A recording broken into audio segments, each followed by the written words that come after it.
નમસ્કાર વિદ્યાર્થી મિત્રો, હર હર મહાદેવ. આજનો દિવસ એટલે મહાશિવરાત્રીનો પર્વ. ઘણા બધા લોકો બપોરે 12 વાગે આરતીની અંદર બધા જ લોકો લગભગ તો ગયા હશે, ભાંગનો પ્રસાદ લીધો હશે. પણ સાહેબ, આજના દિવસનું એકચ્યુઅલમાં શું મહત્વ છે?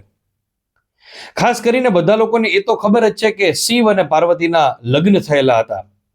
એ દિવસ એટલે આજનો દિવસ. પણ મિત્રો, મહાશિવરાત્રીનો પર્વ, મહાવદ તેરસ મહાશિવરાત્રીનો પર્વ એટલે કે આજના દિવસે આમ જોવા જાવ તો આખા ગુજરાતમાં 3 અતિ મહત્વના મેળા ભરાય છે.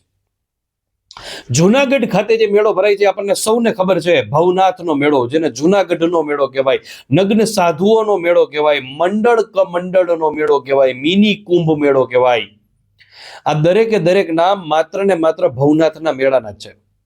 મિત્રો, આ ભવનાથના મેળાની અંદર જે છે એ નગ્ન સાધુઓની એક રવેડી નીકળે, અને રવેડી એટલે રથ. મિત્રો, આ રવેડી જે છે કોનું રવેડી હોય તો મોટા ભાગના લોકોને કદાચ આઈડિયા નહીં હોય તો એ રવેડી જે છે ગુરુ દત્તાત્રેયની રવેડી હોય. ગુરુ દત્તાત્રેય, જેની યાદમાં આપણે દત્ત બાઉની ગાતા હોય. ગુરુ દત્તાત્રેય એટલે જેને નાથ સંપ્રદાયની સ્થાપના કરી. કુલ 9 નાથ થઈ ગયા. સૌથી જૂના એટલે મત્સ્યેન્દ્રનાથ. મિત્રો, આ ગુરુ દત્તાત્રેયની રવેડી નીકળે અને પાછળ નગ્ન સાધુઓ જે છે ધબધબાટી બોલાવતા હોય. મિત્રો, ગુરુ દત્તાત્રેય જે છે એના ચરણ પાદુકા ક્યાં આવેલા છે? ગિરનારના 10,000 પગથિયે. પણ ગુરુ દત્તાત્રેયની સમાધિ ક્યાં છે? કચ્છ કાળા ડુંગર ઉપર. ગુરુ દત્તાત્રેયના ચરણ પાદુકા ગિરનારના 10,000 પગથિયે સમાધિ આવેલી છે કચ્છ કાળા ડુંગર ઉપર. તેના પિતા એટલે અત્રિ ઋષિ, જેને ઋગ્વેદનું 5મા નંબરનું મંડળ લખેલું છે.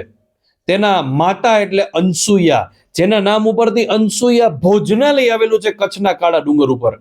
અને મિત્રો, કચ્છના કાળા ડુંગર ઉપર પણ રોજ બપોરે 12:30 વાગે જ આરતી થાય, અને ત્યાં શિયાળિયા પ્રસાદી ખાવા, લાપસીનો પ્રસાદ ખાવા આવે તેવી માન્યતા છે.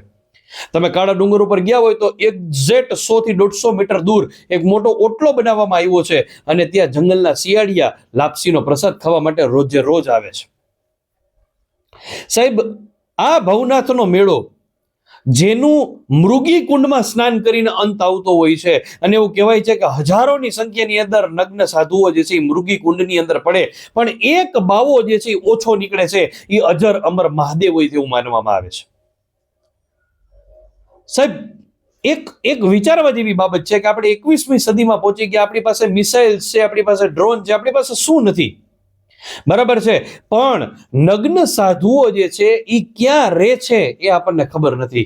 વર્ષમાં એક માત્ર વખત બહાર નીકળે અને પછી ગાયબ થઈ જાય. કોઈને કશો જ આઈડિયા નથી કે નગ્ન સાધુઓ ક્યાં રહે છે. બધાને ખબર છે ગિરનારમાં રહે છે, ગુફામાં રહે છે, પણ સાહેબ ક્યાં એક્ઝેક્ટ લોકેશન કોઈને ખબર નથી. આખા વર્ષ દરમિયાન શું ખાતા હશે, શું પીતા હશે, આ પણ એક વિચારવા જેવી બાબત છે સાહેબ. બીજા નંબરનો સૌથી મહત્વનો મેળો આજના દિવસે મહાશિવરાત્રીના પર્વ ઉપર જો ભરાતો હોય તો એ મેળો એટલે ખાસ કરીને હબા ડુંગર, કચ્છના હબા ડુંગર ઉપર ભરાતો મેળો, ધ્રાંગનો મેળો. મિત્રો, 2001ની અંદર જે મહાભૂકંપ આવ્યો એનું એપી સેન્ટર એટલે કે જે ભૂકંપ શરૂ થયો હતો એનું એપી સેન્ટર એટલે ધ્રાંગ ગામ હતું. અને અહીંયા જે છે એ હબા ડુંગર આવેલો છે, ત્યાં સંત મેકરણ દાદાની સમાધિ આવેલી છે. એના 2 પ્રાણીઓ હતા, લાલિયો ગધેડો ને મોતિયો કૂતરો. તો સાહેબ યાદ રાખજો, ખાસ કરીને અહીંયા પણ આજના દિવસે આ મેળો ભરાય છે.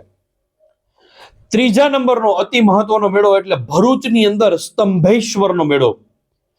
ભરૂચ એનો અંદર નાનકડો તાલુકો એટલે કાવી કંબોઈ. ત્યાં સાસુ વહુનું પણ મંદિર આવેલું છે. આખા ગુજરાતમાં એકમાત્ર સાસુ વહુનું મંદિર કાવી કંબોઈ ખાતે છે. સાહેબ, બીજા નંબરે ત્યાં જે છે એ એટલું મોટું સ્તંભેશ્વર મહાદેવનું મંદિર આવેલું છે કે એને દક્ષિણ ગુજરાતનું સોમનાથ કહેવાય છે. આ મંદિરનું નિર્માણ સ્વયં ભગવાન કાર્તિકેય દ્વારા કરવામાં આવ્યું હોય તેવું માનવામાં આવે છે, તાડકાસુર નામના રાક્ષસના વધ કરીને. આ મંદિર સમુદ્રની વચ્ચે આવેલું છે, જેના કારણે ભરતી આવે ત્યારે દર્શન થતા નથી, ઓટ આવે ત્યારે જ એના દર્શન થાય છે. તો યાદ રાખજો મિત્રો, ભગવાન તાડકા, ખાસ કરીને ભગવાન કાર્તિકેય જે છે તાડકાસુરને વધ કરીને મંદિરનું નિર્માણ કર્યું, પણ ભગવાન કાર્તિકેયનો જન્મ જ તાડકાસુરને મારવા માટે થયો હતો. મિત્રો, એની પાછળ પણ લોંગ સ્ટોરી છે. તમે જાણવા માંગતા હોય તો ખાસ કરીને મને કમેન્ટ કરજો, એ પણ સ્ટોરી હું તમને લોકોને જણાવીશ. વિડીયોની નીચે જ કમેન્ટ કરજો. ખાસ કરીને સતી માતા જે છે એમની પણ લાંબી સ્ટોરી છે. સતી માતાની સ્ટોરી જાણવા માંગતા હોય તો એ પણ મને કરજો. અને સતી માતાના જે છે અડધું બળેલા શરીરના જે છે છેલ્લે 52 કટકા કરવામાં આવ્યા અને 52 શક્તિપીઠ બની. એમાં 51 ભારતમાં ને એક છે પાકિસ્તાન બલુચિસ્તાનની અંદર હિંગળાજ માતાજી. એમાં 3 કટકા જે છે ગુજરાતમાં પડ્યા, અંબાજી, બહુચરાજી ને પાવાગઢ, 3 શક્તિપીઠ કહેવાની. તો આ વસ્તુ પણ ક્યાંક ને ક્યાંક છે એ મિત્રો આપણે ધ્યાનમાં રાખવા જેવી છે. અને સતી માતાના મૃત્યુ પછી હજારો વર્ષો પછી જે છે હિમાલયના ઘરે જે છે પાર્વતી માતાનો જન્મ થઈ છે અને પાર્વતી માતા મોટા થઈ છે. પછી મહાદેવને રીઝવે છે અને મહાદેવ જે છે એ આંખ ખોલે છે, ધ્યાનમાંથી બહાર આવે છે અને આજના દિવસે મહાવદ તેરસ મહાશિવરાત્રીના દિવસે મહાદેવ અને પાર્વતી માતાના લગ્ન થાય છે. મિત્રો, દેવો કા દેવ મહાદેવ એવું કહેવામાં આવે છે. એની જાનમાં ભૂતળાય હતા, અલગ અલગ પ્રકારના જે છે એ ચુડેલ થી માંડીને બધા જેટલા પણ ભૂત આવતા હોય બધા હતા, કારણ કે ભૂતના દેવતા પણ મહાદેવ જ છે અને દેવી દેવતાઓ પણ એની જાનની અંદર જોડાયેલા હતા. પાર્વતી માતાના જયારે લગ્ન કરવા જાય છે ને ત્યારે પાર્વતી માતાને તો ખબર હતી કે મહાદેવ કેવા દેખાય છે, પણ એના સાસુ મૂંઝાઈ ગયા કે નાગના ગળા ઉપર જે છે હરપોલિયા આટા મારતા હતા અને માથા ઉપર 1-2 સાપ આટા મારતા હતા. નંદી ઉપર ઊંધા બેસીને મહાદેવ આવ્યા હતા કે ભાઈ મારી જાન હું તો જોઉં કેવી છે, કોણ નાચે છે, શું કરે છે, શું નહીં. નંદી ઉપર સીધા બેસવાને બદલે ઊંધા બેસીને આવ્યા હતા મિત્રો.